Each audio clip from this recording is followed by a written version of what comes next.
Hi, I'm Deb Schmidt. I'm a senior consultant with Admissions Consultants, and I've been involved with college admissions for 30 years now.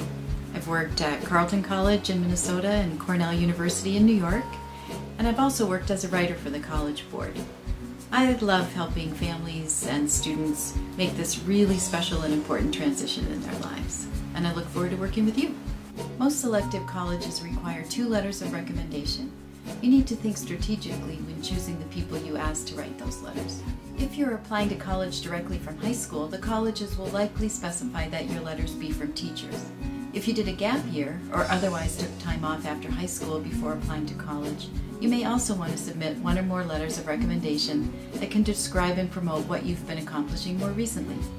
And if you're applying as a college transfer applicant, you will need to submit at least 1 recommendation from a professor who can speak to your academic abilities and your potential fit at your targeted transfer school. If you've been active in a particular organization, either in school or in your community, a letter from someone who can speak to your service, leadership, and commitment may make an excellent supplemental letter to your academic letters. This is most likely to be advantageous in a situation where you need to highlight your strengths in order to mitigate your weaknesses. But don't overdo it. Since the admissions committees will be viewing your applications holistically, you should do the same. This means that you should have at least a rough draft of your personal statements and other supporting materials, such as an activity resume, before making any decisions about your letters of reference. Once you understand the strengths you want to highlight, the weaknesses you want to mitigate, any points you need to substantiate, and the compelling portrait you want to develop, you'll be able to determine which recommenders can fill any gaps left by the rest of your file. The best letters of recommendation, the ones that really make a difference in the admissions process, are those that provide distinctive and comparative examples of your writing, critical reasoning, leadership, quantitative, analytical, teamwork, and research skills. In other words, the skills that are necessary for success in college.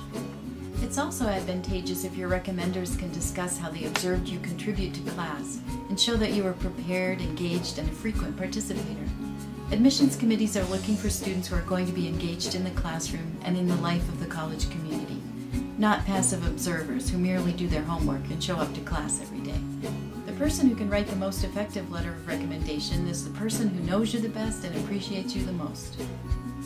One mistake that applicants often make with letters of recommendation is that they think who the writer is makes a difference to the admissions committee. They will ask a judge, a senator, or their parents' employers to write a recommendation, instead of asking a person with whom they work directly. What matters to the admissions committee is the content of the letter, not who signed it. Again, the more specific and detailed the letter is, the better. So be sure you're asking the right people to write your letters. It's important to be proactive in order to get the best letters of recommendation. Set up a meeting with the people you intend to ask for letters. You need to ask, can you write a strong letter of recommendation for me? Do you have time to do it? How can I make it easier for you?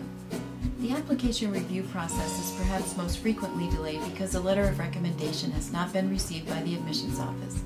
You can make it easier for your recommenders by providing an activity statement and, perhaps, examples of accomplishments you want emphasized. Making the request during a meeting also gives you an opportunity to discuss your goals, career interests, and the schools to which you're planning to apply. Remember that teachers, in particular, get asked for many letters of recommendation. It's important to give all your writers plenty of lead time to get the letters written and submitted. Finally, if you're fortunate enough to have more than 2 people who are able to write strong, detailed letters of recommendation for you, it's often wise to save at least 1 letter for later. You may get waitlisted at your top choice school.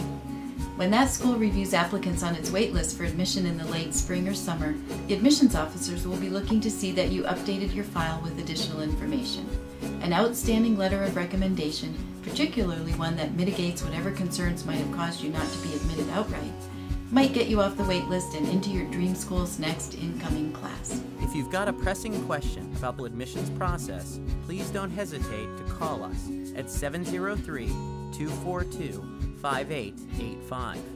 We have the expertise and we're here to help.